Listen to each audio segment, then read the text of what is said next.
Hello and welcome. Today we're going to be doing a tier list about the unique Elden Ring DLC bosses. There's like a couple of dungeon bosses that I missed, like 3 of them or so, but they're not really they're like variations. There's like one that's like a repeat enemy. I forgot what they're called. They shoot like the spells. It's like a variation of them. There's like 2 or 3 death knights. It's like a dragon dude. It's like relevant. It's not enough, you know. It's just a little dungeon boss. So I kept those out. These are like unique you get something from these guys. Some of them are remembrances. I think it's like one of them here that's not, but he's a pretty unique boss. People leave out the Hippo, but you know, we're showing some love and appreciation for the golden Hippo, because we'll get to him when we get to him. So I have it in order of like the main story bosses. So like if you were just progressing in the story, you would fight this guy, then this guy, then this guy, and so on and so forth. And I have like the optional side guys at the end, because I kind of wanted to go through it how you would kind of go through the game. So this is how I envision it in my little mind. So yeah, if you guys enjoy this kind of stuff, you know, let me know down in the comments. Leave a like, comment, subscribe if you had a blast here, if you had a great time. And let's get right into it. So first off, we have the Divine Beast, the Dancing Lion. This is the first. Typically, this is the first boss you'll encounter, the first major boss. You might run into some open world bosses or whatever, but this guy's the typically people's first remembrance boss and everything. There's a lot going on in the fight. It's a great opener to the DLC. He's just not too cool. Like at a certain point, it's like, alright, there's a bit much going on. He starts dancing around, he's flying about, and he's like halfway across the field, and you gotta run over to him, and your mimic tear's lagging behind. It's just too much. I hate these move around way too much bosses, and you gotta run up to them, and you're low on stamina, and you can't get an attack in and dodge. It's not too fun, but it's not too bad. I think he's very middle of the road. I don't have anything like outrageous to say about him, and he's one of those bosses where he's like a beast. So you don't really get like an armor set from him, you know. You get the helmet, but it just drops from him. And the helmet's more ridiculous than it is cool or anything. It's just kind of funny, you know. It's one of those co-op or PvP kind of thing. I know it gives you some stat enhancements, but it's just not there. It's not. There's nothing. I feel like there's not enough to gain. You can trade in his remembrance for a talisman that increases the effect of storm skills, which is cool. It's a nice little niche thing if that's what you're doing. And if you want to do a little meme storm build, that's really cool, you know, because it'll fit that archetype. It's just everything else about him is just not enough. But he's a good start, so you know, he's a good start to the DLC, not to the. I hope he's a good start to the video, but that's it about. I believe his full name is Divine Beast Dancing Lion. There's a lot for one name. Next up, we have Rellana. Rellana's a pretty good boss. She's very difficult. She's like you're gonna struggle a bit with the Divine Beast, but it's not like if you're new to Elden Ring, it's gonna give you an insane amount of trouble. If you're coming in from the main game and you have you play a little bit, so you have 800 hours or so on several characters, new game plus 6. You know, you're just softcore player, you'll be all right with this guy. But Rellana's although I don't like the aspect of the DLC where you have to get all the 50 fragments and the however many revered ashes to max out your potential. I think it's very annoying. It's like a Genshin thing in Elden Ring. You know, I gotta run around and collect all these things and trade in for primal gems. But as much as I don't like that system, Rellana forces you to go with it. Like she's typically the second boss you'll encounter. She's very, very tough. She's a very strong boss. She's got such a varied moveset. She's like a combination of so many things we've seen in the past. Not only in just Elden Ring. Like in Elden Ring, she's like Loretta, I believe her name was, on the horse, Loretta. Like before the boss before Millennia. And in like previous games, she's very similar to Pontiff Knight. Like there's like she's just kind of cool like that. It's nice to see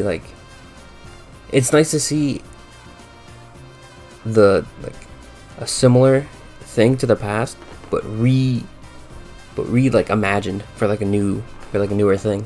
So instead of like the I think the Pontiff had like fire and like dark. You know, she's got fire and magic, and it fits the whole magic vibe, and she does the same like kind of spells that like are in the game already. It's really cool. I really like how they did that. Her armor looks sick. Her weapons look sick. She's got a weird thing about like having like stances with her talisman. You gotta hold the stance or something. I'm not fully sure what that means. It's, you know, at the time of the recording, this is still pretty new in the DLC time. It's been out for like 9 days. Yeah, it's the 30th. It's been out for like 9 days. So it's kind of like, you know, we're still learning stuff. But yeah, it's a really cool boss, really solid. I like how she integrates that. She really makes you want to, like, you know, you get stuck on her for a bit, and then it's like you can bash your head in for another few hours, like just trying to attempt her, or you can just run around, get some fragments, get some ashes, revered ashes, and then you come back to her and you're like, you know what, this is a better footing for us. So, you know, you don't like destroy her. You're just on like a better pathing to get it, to like defeating her. It's really cool. I kind of like how they integrated that. You know, maybe it wasn't on accident, but you know, I think it's still really nice. Next up, we have the Golden Hippo. This guy is at the beginning of Shadowkeep. Technically speaking, you don't have to fight this guy. A lot of these bosses you don't actually have to fight. You could skip this. You could skip this. You could skip this. You can't skip these two, but you can skip these guys. My second playthrough, I was trying to see how many like fragments and ashes I can get before fighting like the main bosses, and you can nearly max out, because obviously like this guy drops some, and this guy blocks some. So like, you know, there's some bosses in the way, but you could go through like, oh, and there's like the dragon guy. Like he blocks the way to like the dragon area, so you can be nearly maxed out without fighting any bosses. It's kind of insane. Like, I love how interconnected everything is. So this guy, I'm gonna put him in A tier because I thought he was really, really cool. He was so unexpected. Like he just came out of nowhere. You know, we're at the beginning of like, we take like an elevator up, and there's just a giant, there's a giant hippo there. What's he doing there? He's just chilling there. And then I was like, oh well, this is like, it's such a random area to have a boss like this, right? So then you go through the fight, and you're like, all right, this guy's not too bad. He's got the typical beast moveset and behavior. You know, he kind of just doesn't do that much. He kind of does like an attack, maybe 2 or 3. And then you just kind of stay at his side and you just beat him up. And then all of a sudden, he has these thorns. He's like a giant hedgehog. And it's like, whoa, this guy's serious. And he starts like shooting them out in like all these directions. It's insane. It's so like, you start panicking because it's not like that devastating of an attack, but it's like, it's so out of nowhere. It's so like, it's such a curveball. You can't help but be thrown off your feet. And then my favorite is that, man, in the middle of fighting him, because I beat him first try, but you know, not without some sweat. He does this attack in phase 2 where after he has all his thorns and stuff, he rolls around and I just stood back and I just stared at him while he rolled, because I had my ashes summoned, the Great Shield Soldiers. They're such goats. No one ever talks about them. They're such goats. They're like, I think they're like one of the best by far. But people only talk about Mimic Tier and Tish. Nah, Great Shield Soldiers is where it's at, bro. But I had them out, and he was just attacking them, and I was just watching him roll at them, and it's like I had these horror flashbacks of Dark Souls 2, Ivory King DLC, the snow one, of those little like ice hedgehogs, and I was like, there's no way we get a giant ice hedgehog, but it's a hippo that has like golden spikes, and then you defeat him, and you get a Crucible spell, and it's like, bro, what the hell? Like, who is this guy? Like, we need a Vadi lore video on just this hippo, because why the hell does he have some Crucible spell? I love the Crucible stuff, like in general, like the Crucible armor, the weapons, the spells, just, I don't know what it is about it. It's just so cool. Just the thought of like, especially the thought of like co-oping with like a friend and having each of you be like one of the Crucible Knights, you know, like the sword and shield and like the spear guy, and now we have the hammer guy on top of that. It's like, it's so sick. It's such a fun concept, such a cool little brotherhood, you know, everyone, you know, and they're tough enemies. They're so cool. So why this hippo had that element to him, it just added to like how like ridiculous, random, and cool and fun he was. And then he drops the skibbity tree fragments, so it was even better, you know. It felt so rewarding. It's like, oh man, just 2 of them dropped out of nowhere in such early game. It's like, it's such a huge blessing. Next up we have Messmer, and Messmer gets a little scared when Cleaner walks in, you know what I'm saying? But I think he's like a low B tier. Like, I know he was like the poster boy and everyone was so excited for him. I didn't like, I don't know, I just wasn't like pleased with this design to start off with. Like I saw him and I was like, that's definitely not a DLC armor that I'm gonna wear.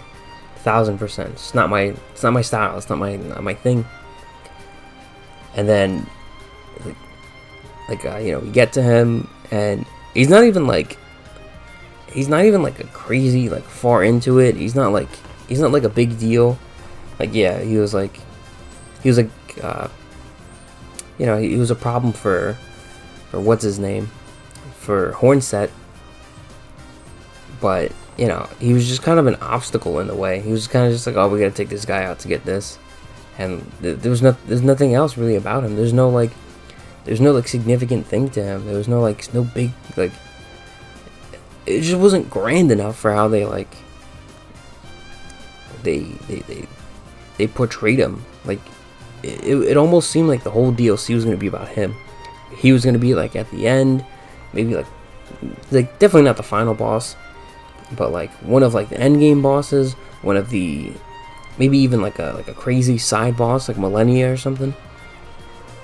But he just wasn't. He was just a mainline story boss. You fight him like 4 bosses in, and without, you know, any side bosses, and it just wasn't that like crazy to me.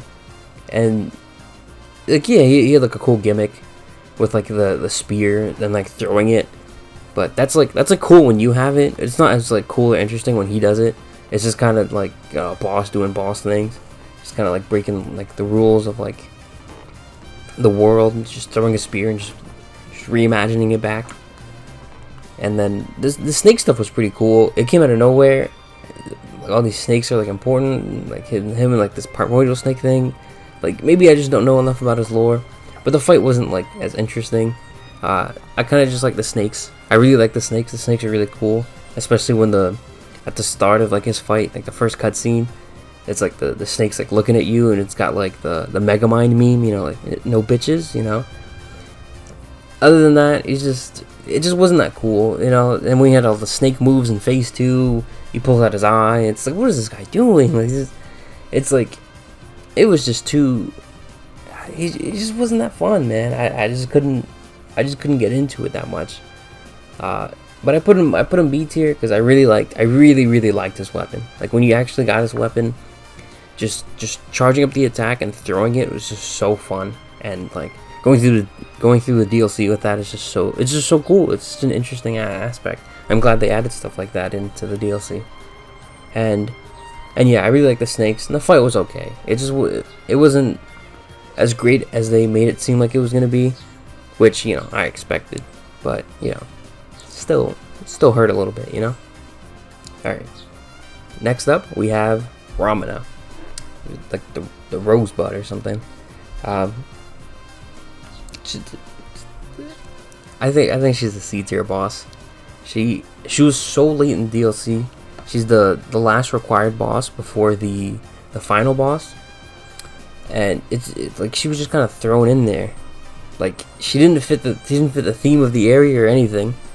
And like I know some of you are gonna say like, oh man, there was the little rot bugs. I forgot their names. The little rot bugs with the with those like needle thorns that like all chase you, and they have like I think they're like pests. Yeah, she's like with the rot pest and in the temple, but like the temple, that temple area was like raw. I think it was. It's like RUAH.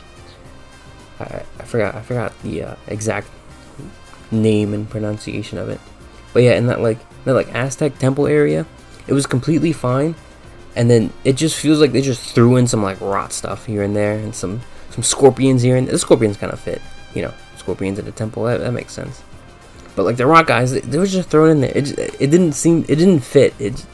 They weren't even there for like a majority of it. They were just there for like the small parts of it that were close to her boss fight, which just didn't fit.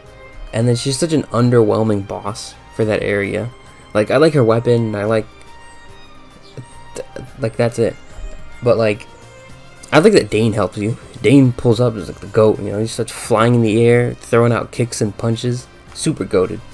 But other than that, like she's not that interesting. She's not that cool. There's nothing extreme about her. There's like the butterflies and you know, she's like it's like a scorpion and like a centipede or something.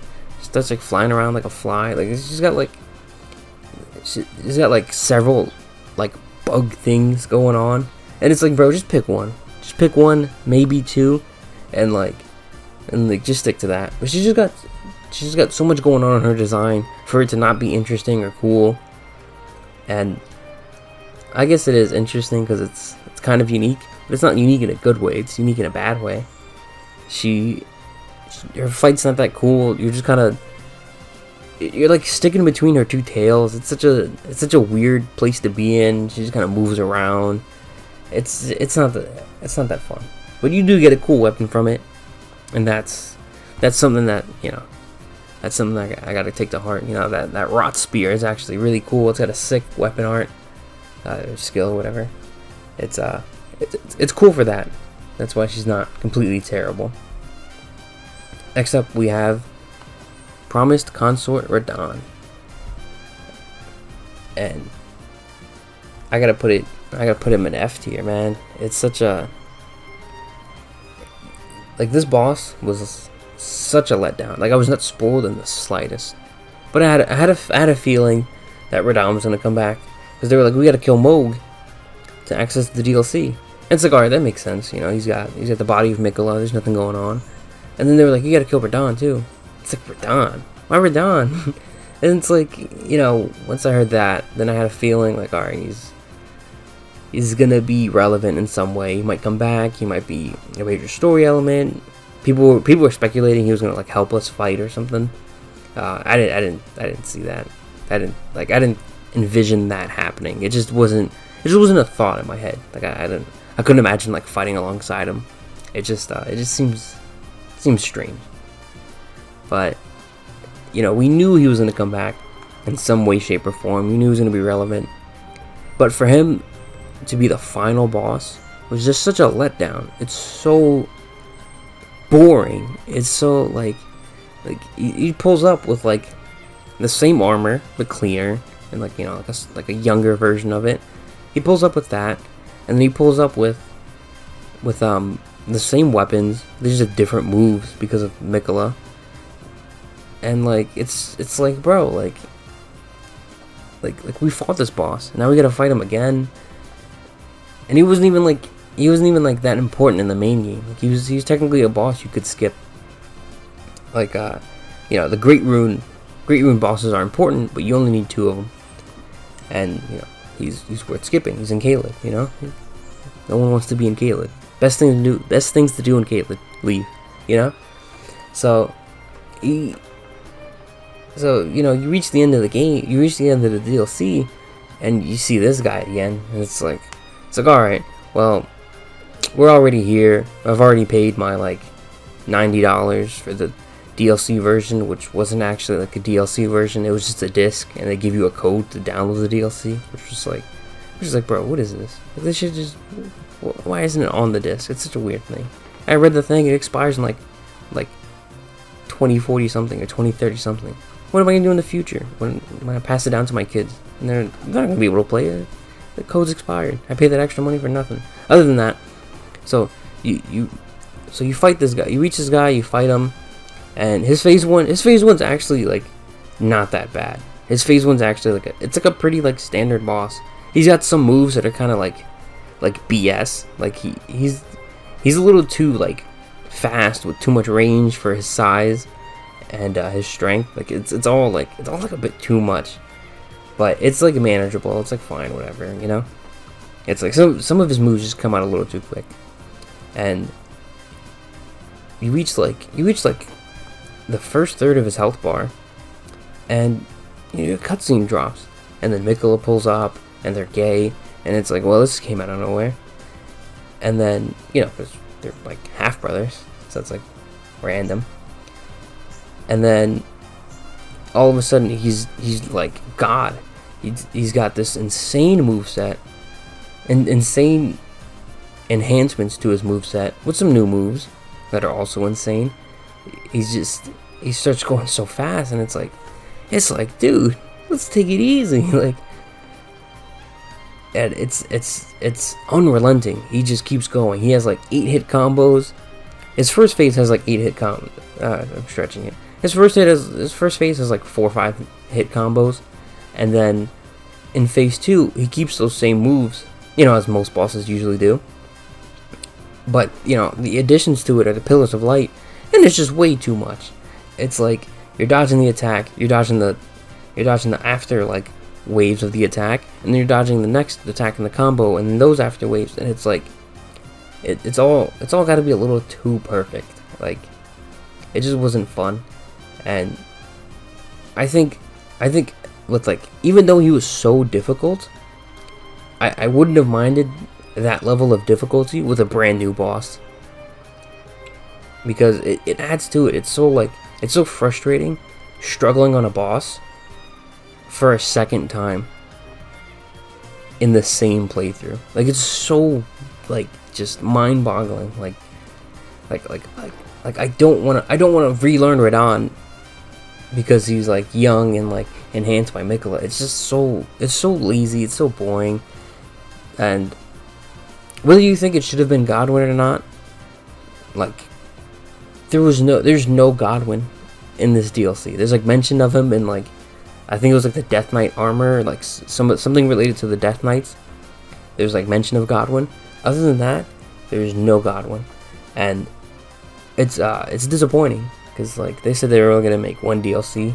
I believe they said they were only gonna make one DLC. You know, I shouldn't take all my news from Instagram meme pages, but you know, I read that somewhere, and I was like, oh well, like, share.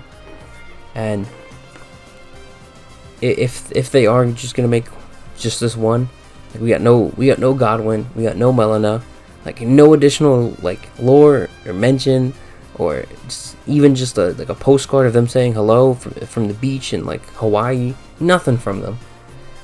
And we got Radahn twice. It's such a waste. It's so. If this was like a regular, if this was like a story boss but not the final boss, I don't think anyone would have cared. I think I would have been fine with that. Like switch him and Messmer, like no one would have cared that this was like that Radahn came back. It wouldn't have been like actually they would have, like, everyone would have loved it. They would have been like, whoa, he's back, and he's a whole new moveset. For him to be the final story boss, it's it's just not it, bro. Alright, moving on after that. There's a lot of negativity there. I don't like to speak about negativity. I like to keep it in my life. But, you know, we're gonna move on with high hopes. Next up we have Gaius. And this guy, I really enjoyed his fight. I almost want to put him at S tier, but the only thing holding him back from being S tier is that he has this charge move that is essentially impossible to dodge. There's nothing, he starts doing it and there's just nothing you can really do about it.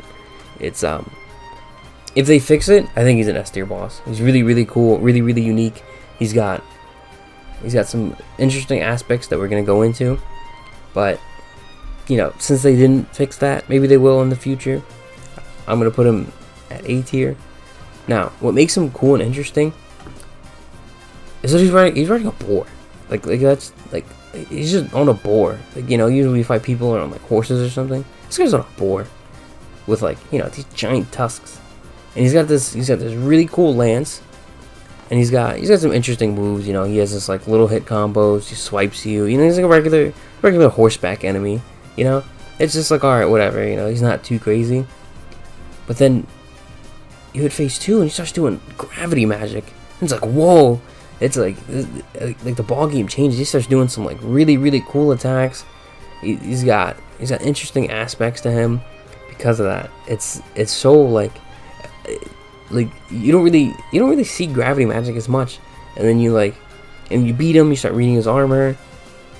Well, first off, you beat him, and then afterwards there's 5 like fragments behind him, and you're like, whoa, that's so lit. Then you go back, you upgrade your blessing, and then you go back to the round table because he's a remembrance boss. You get a weapon. You look at the armor. It's head, shoulders, hands, no knees and toes. What's going on? So you run back there, and then you're like, yo, where's this guy's pants? I need his pants. Can't have the full set without a pants. And then you realize he doesn't have any legs in the fight. He's like attached to the boar. It's a really interesting thing. And then you notice there's like a shack behind his boss room before the fragments. It's like, oh, what's going on over there? He found an Albinoric woman who's on a wolf. He beat her up. She drops his pants. Why does she have that? Why is she holding on to that? And then you get like a talisman or something that, like, oh yeah, you get a talisman that like increases like bow strength, which was like cool. It's pretty cool because bows suck, so having something that like helps them a little bit, you know, it's nice. Then you look into his pants, and well, pause. You read the description of his pants, and this guy's an Albinoric. This guy was taught by the same guy who taught Radahn. It's like, bro, who is this guy? He came out of nowhere, cool as hell, attached to his faithful boar, just riding in, just beating people up with an insane charge attack. This guy was so cool, and you get his armor, and it's very reminiscent to Goff's armor, and it's like, bro, this was a very worthwhile like side trip. It was a great time, absolutely phenomenal, great boss. Everything about him is great. They just need to fix that charge attack. I think he's an S tier boss. Next up, we have Putrescent Knight. This guy, I like hated. I don't think I can in good conscience put him in F tier, just because I don't like him. Because I think he had some like cool moves. Like his blue fire moves were like kind of sick. They like the one where he grows. You can actually see it in the picture. He's like growing. And then he like, gets really tall, and then he just shoots like these like things on the ground, and then blue fire just goes everywhere. It's so cool. It looks so nice in the boss room. Like the boss room actually complements his blue fire moves. I don't know what it is. They just look really nice together. It look like there's such pretty shades together. It's very appealing to the eye. Other than that, that's basically the last of the good stuff I have to say about him. He's very fast. He moves around way too much. He himself is on horseback. We can't be on horse. Gaius, he's on a boar, not a horse, but we can be on horseback. We can fight him in this large open arena. It's great. This guy, he's in a large open arena. He's on a horse. We can't be on a horse.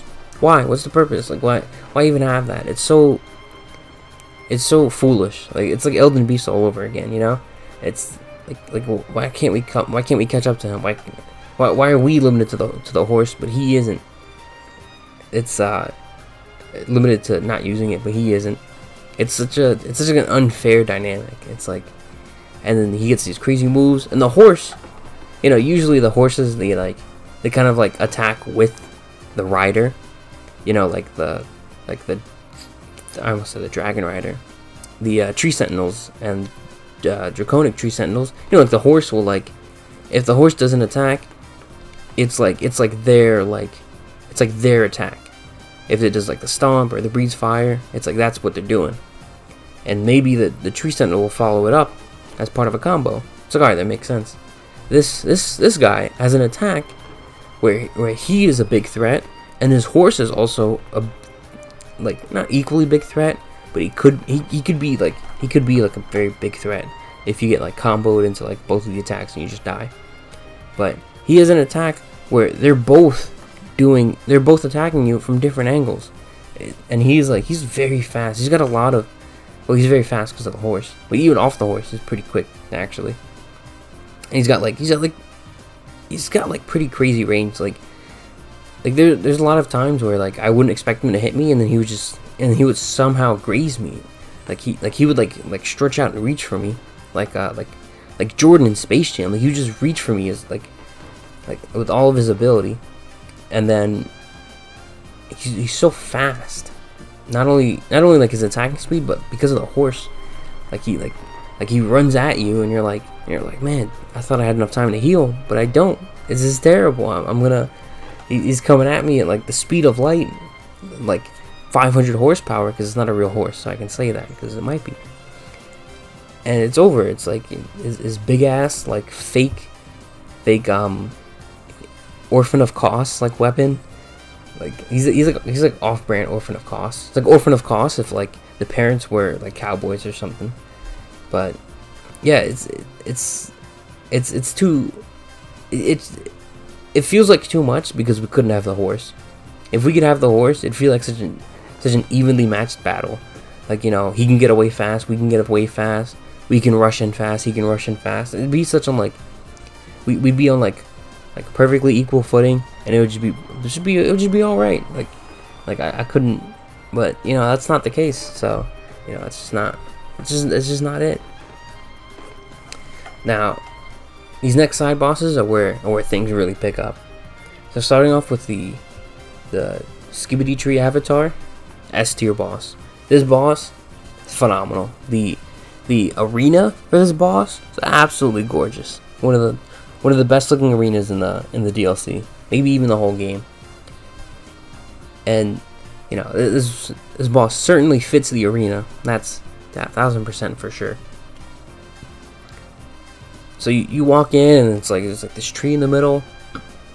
You walk up to fight it, and this guy's like, the tree is the boss. It's like, whoa! It's like an Erdtree avatar, but it's not. It's the Scadutree Avatar. And it's like, whoa! So, you know, you go along with the fight, and it's like, wow, this guy never staggers. And he doesn't take that much damage. Like, what? Like, do I not have enough blessings? What's going on? And then you land a hit on the head, and it's like, whoa, he takes so much damage if you hit him on the head. He doesn't have that crazy of a moveset, but he has these thorns. Like, man, this thorn attack is crazy. And, you know, you manage to evade it, you dodge into it, whatever, and you beat him. You know, hooray, you know. But you know, your Spirit Ash hasn't left, your summons haven't left, you know. You can't leave or anything. Like, what's going on? The fog isn't cleared up. And then a second one pops up. It's a car. Well, the first one wasn't too bad, you know. I took a couple of hits, you know, used up quite a few of my tears, but it's only a second one. And then the second one has like new moves, and it's like, whoa! Like, you're fighting him, and it's like, yo, this guy has some new moves, and he fights differently with the same moves. It's like he has It's like he has a whole new personality. It's like a whole different tree. I was dumbfounded. I was trying to comprehend that. I was like, not only are we fighting a tree, but it's another tree with a different personality to the first tree, a different character traits. It's like, well, what's going on? So the second one's way more aggressive. He has dash attack. You gotta look out for him. And you know, since he's dashing away, he has that crazy like distance move where you gotta dodge the thorns. And you know, you manage to catch up, and you know, you hit his flower, you beat him. It's like, all right, man, like we're on the last leg here. It's gotta be done. It's gotta be done, man. No more tears, maybe one or two, and like your spirits are done for. You're very low on health. Your summons are waving and bowing and using the prattling pate lament. It's looking like it's the end game. And then a third one pops up. And it's like, oh man, here we go. Another one? Jeez, it's an endurance test. And this one pulls up. And, you know, everyone's on their last legs. And this guy does some giant AoE explosion. And then you die. And it's like, bro, what the hell just happened? And you don't know if that's the end. You don't know how far this boss fight's gonna go. You don't know if there's like a gimmick where you gotta beat it in a certain way, or else they infinitely spawn. Who knows what the end game is looking like? Who knows what the real end game is looking like, I should say. So then you redo the fight. You have to memorize these attack patterns of like, it's one boss fight, but it's 3 guys you gotta memorize. And you reach that third one again, and he has this crazy explosion attack that leaves him like crazy open. So you have to deal with it. You have to find a way. You gotta get through it, and then you gotta punish him. It's such a cool boss fight. So fun, so unique. A great design, fun moveset, like all around just top tier. And the location, of course, too. And then, you know, for your prize, you know, obviously there's no armor for this guy. It's kind of sad. I wish there would have been like a shadow, like you know how there's like the gold mask. Like I wish there was like a shadow mask or something. That would have been really cool. But you know, you go to the lady, the finger lady, and you trade in your remembrance. What are the options? One of the best spells in the DLC, maybe even the whole game, of these thorns that do bleed. It's absolutely crazy strong spell. It's so much range, so much power, and bleed. Or you get this giant flower. You get their head. You get this part. You get this. You get this little icon right here. You get that, and you can just slam the explosion down. Bang, and then it just like combos like 3 times. And it's like, what do you like? Like obviously, you know, the spell's so good. So obviously you're gonna go with that flower because it's so damn funny and ridiculous. It's too good to pass up. Or maybe use like use those remembrance cloners or whatever they are, the mausoleums. You know, you clone them and you get both. You know, just to be on the safe end. But you know, this boss, absolutely phenomenal. I loved when I found this boss. Him and Gaius, I was like, this DLC's picking up, because I fought these guys at like the same time. Found them at like the same time. They're not in the same area. They're like neighbors. Yeah. Well, I mean, yeah, I guess they are kind of in the same area, because you reach them from like the same area, you know, on the other half of Shadow Keep, and then there's like some branching paths, and you find these two, and they're kind of close together. I guess they're kind of neighbors. They're like neighbors, but like, you know, it's like yo, like me and so and so live near each other. We're basically neighbors, and they live like 2 blocks away. And it's like, oh, you're kind of not neighbors, but like, yeah, I can see it. But yeah, definitely S tier. Moving on, we have Metir, I think was her name, Metir. I don't know, like, but she's the mother of fingers.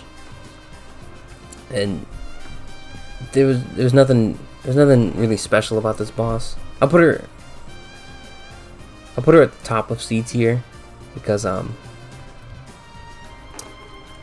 like she's not good enough to be in B tier, but she's not bad enough to be like that low in like C tier.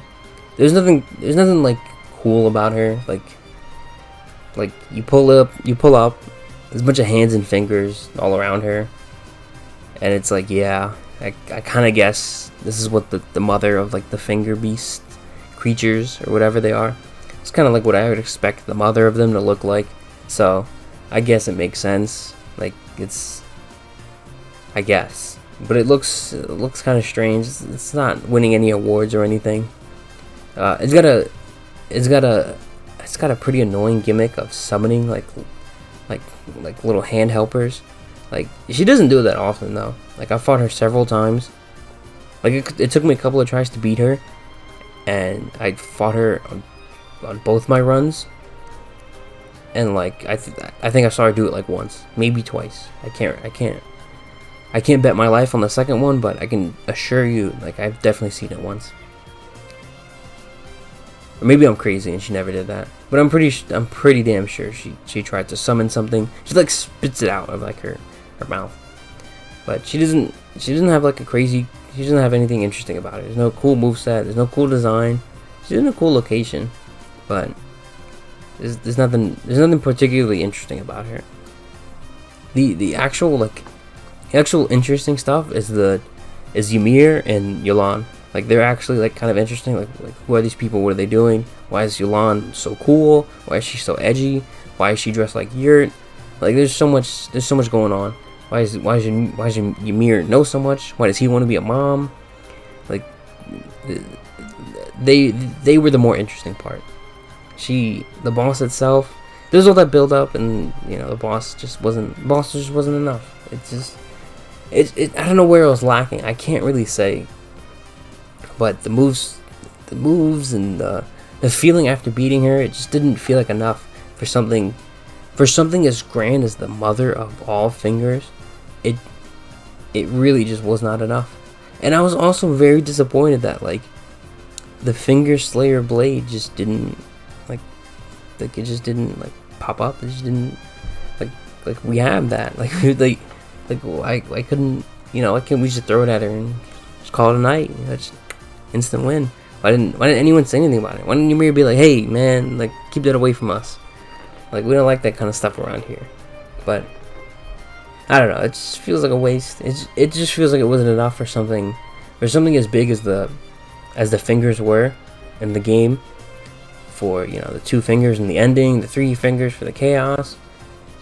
Like, she just didn't fit the bill. She just wasn't enough.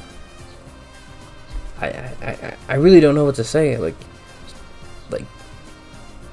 I don't know how they should have expanded on her. Like, if she should have, like, if the fingers can divulge so much between the 2 fingers and the 3 fingers, between, like, you know, the chaos and the golden order, she should have like encompassed that. She should have used like every kind of like spell, you know. She should have used like every kind of like weapon, every kind of something. She should have been like everything. I like, maybe that doesn't fit like the big story they had in mind, Miyazaki and R.R. Martin, but it was just a letdown.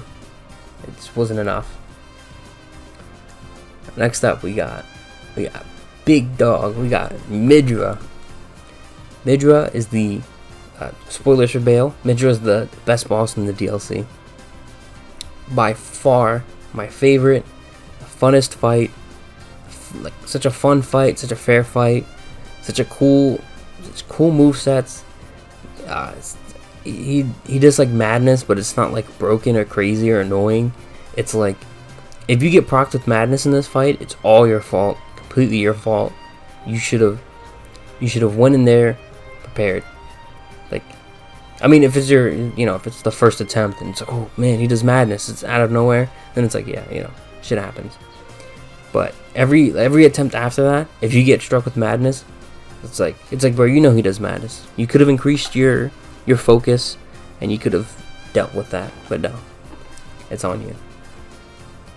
And then he has such a cool weapon, and in the cutscene he like he grabs it in such a weird way that he stabs his hand, and then he uses that like stab, like he uses that piece of that weapon. He uses that as like another weapon, as like a quick attack. Like if you get too close to him, it's so cool. I didn't even notice that. My co-op buddy noticed that.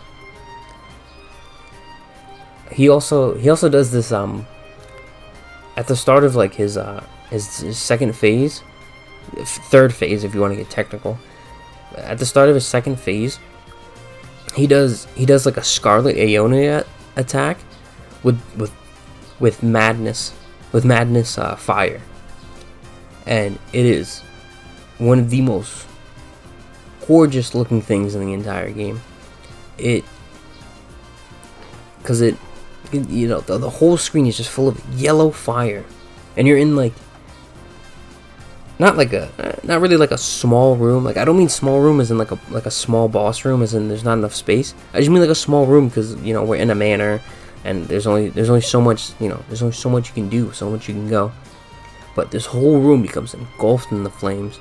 It after that attack, the whole room changes. It just becomes engulfed in the flames. There's like fire everywhere. It looks like if you played Sekiro, it looks like some of the levels when like the buildings are on fire and stuff like that. Like it's so unique.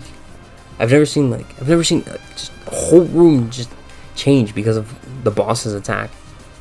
It's one of the funnest things about him that I really liked. And he's also got a sick design.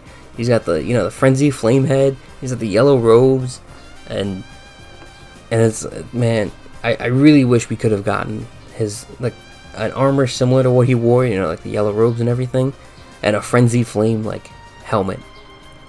Would have been perfect. Would have been, man. I would have had to make like another tier. I would have like triple S tier just for him if we got that. Sadly, there's no armor. And you get I think you get a really good spell. You get like this like beam frenzy attack. It's like really like pretty damn strong. And you get his weapon. And I like his weapon. I just don't like that it just didn't do madness. I don't know why. Like I get like it didn't do madness during the fight either, unless he didn't like the spells. But like there should have been something. Like it has a cool grab attack, which is really unique. Because if you miss, it has an AoE, and if you hit, it has a grab attack. It's like, that's pretty damn solid. You covered on both grounds, like hit or miss, you know. But you know, I would have much preferred if it had like, he has this one attack where he dashes while swinging the sword, or he like dashes like with the sword, and he like drags it on the ground, and there's like a bunch of fire behind him. I wish we got like an attack like that. That would have been sick. You know, doing like madness procs with that, and like it would have been a really cool option, a madness build. But I can go on about this guy for hours, man. This is such a fun, cool fight, in a really cool area too. His area, man, like there's so much build up in that area. There's like, you know, you beat some boss and you get on Torrent, and then, you know, you get knocked down. You try to summon Torrent. Torrent can't get up. Torrent's scared. He's not coming out at all. You're walking around and these some scary enemies. You can't attack them. And it's like, you know, figure out later how to fight them. But it's a really cool area. Really fun stuff, man. And finally we have Bayle. Bayle is another, move that out the way a little bit. And Bayle is another S tier boss. This boss would have been like maybe like bottom of A tier.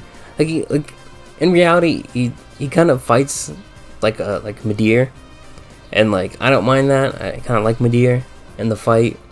But, you know, doing it again, it's like, oh man.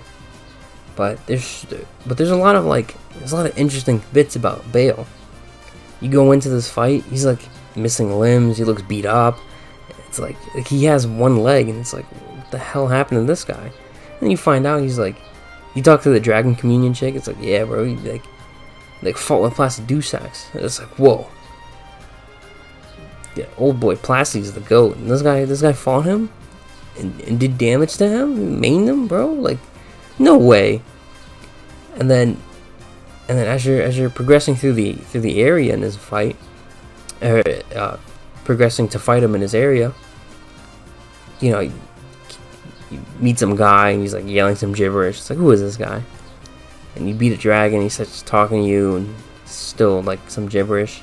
And it's like, alright, yeah, whatever, man. You can't even stand up. Like he's like in pain, he can't stand up, and it's like, what good are you actually gonna be in the fight, man? You get to the fight, he told you to summon him, you get to the fight, can't find his sign. Alright, man. If you actually don't want to help me, if you couldn't make it up here, like, alright, it is what it is, man.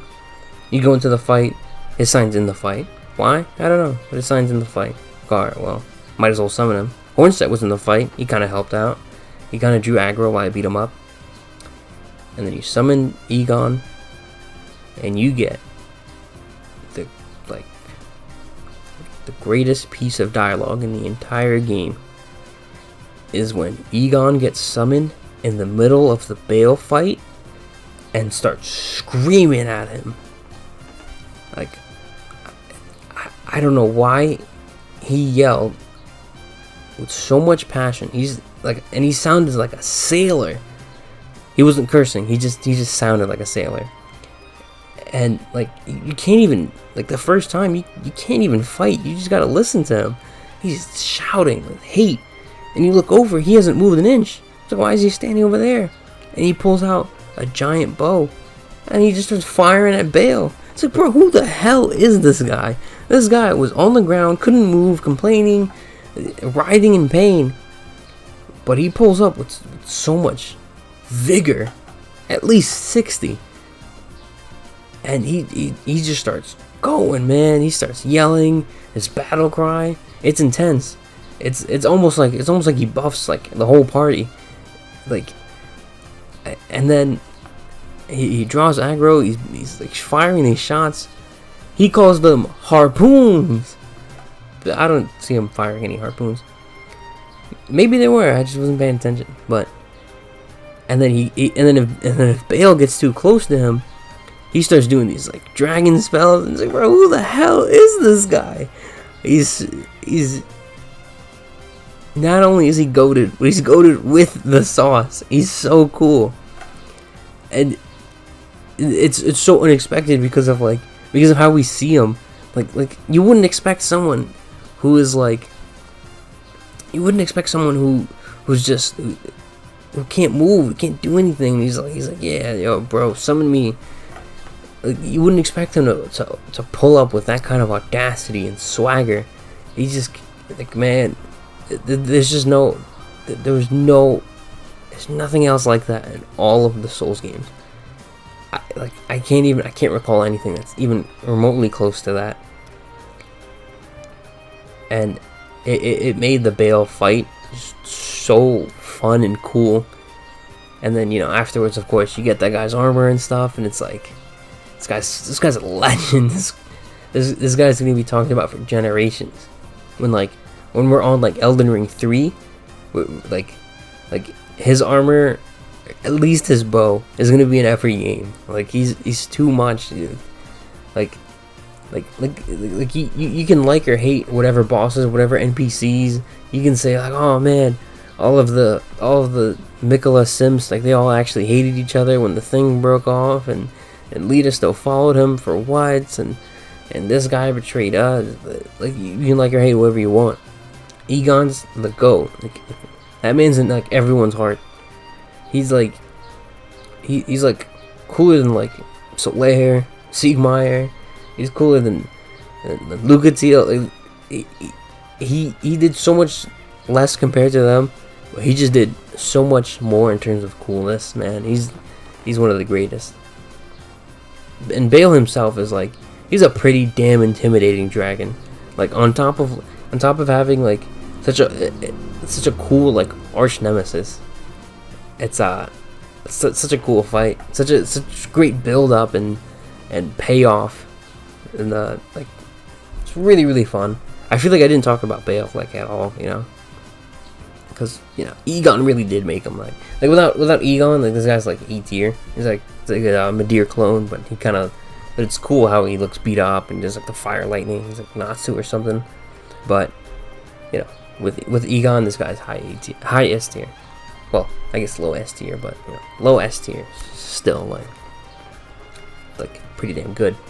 But yeah, that's gonna be it for like these unique bosses for the Elden Ring Shadow of the Erdtree DLC. Let me know what you guys think. I know I know some people aren't gonna be happy about some of these, especially Consort Radahn. I know there's gonna be people who would say like, man, just get good and whatever. It's like I am good, but it's you know, there's a certain point where it's like, no matter how good you get, like there's some nonsense going on, some trickery. But yeah, let me know what you guys think. Let me know if you guys have included the Golden Hippo in your list. It's a very underappreciated boss. No one really talks about him. And yeah, thank you guys for watching. Remember to like, comment, subscribe if you found it interesting. And that's gonna be it. You don't have to go home, 'cause you can't stay here.